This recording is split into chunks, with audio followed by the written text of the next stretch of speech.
ఈరోజు ప్రార్థన.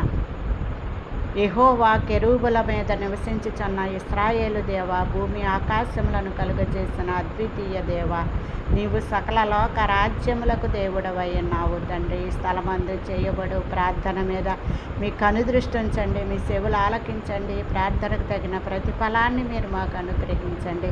ఈ నూతన సంవత్సరంలో 11వ నెలలో 18వ తారీఖు వరకు సజీవుల లెక్కల్లో ఉంచిన నా తండ్రి, మీకు స్తోత్రములు. ఈ రోజంతా మాకు కావలసినవి అనుగ్రహించి, రాకపోకల్లో కాపుదల భద్రత దయచేసి, రోగులందరిపై మీ హస్తముంచి ముట్టి స్వస్థపరిచి, నశించిపోతున్న వారిని రక్షించి, రక్షింపబడిన వారి చుట్టూ మీ కాపుదల కంచె వేసి, మా ఇరుగు పొరుగు వారిని, మా స్నేహితులను, మా శత్రువులను, మా బంధుమిత్రులను, మా రక్త సంబంధికుల్ని, ఈ బూదిగంత నివాసులందరినీ రక్షించమని నజరేయుడైన యేసు క్రీస్తు వారి ప్రశస్తమైన నామంలో స్తుతించి ప్రార్థించి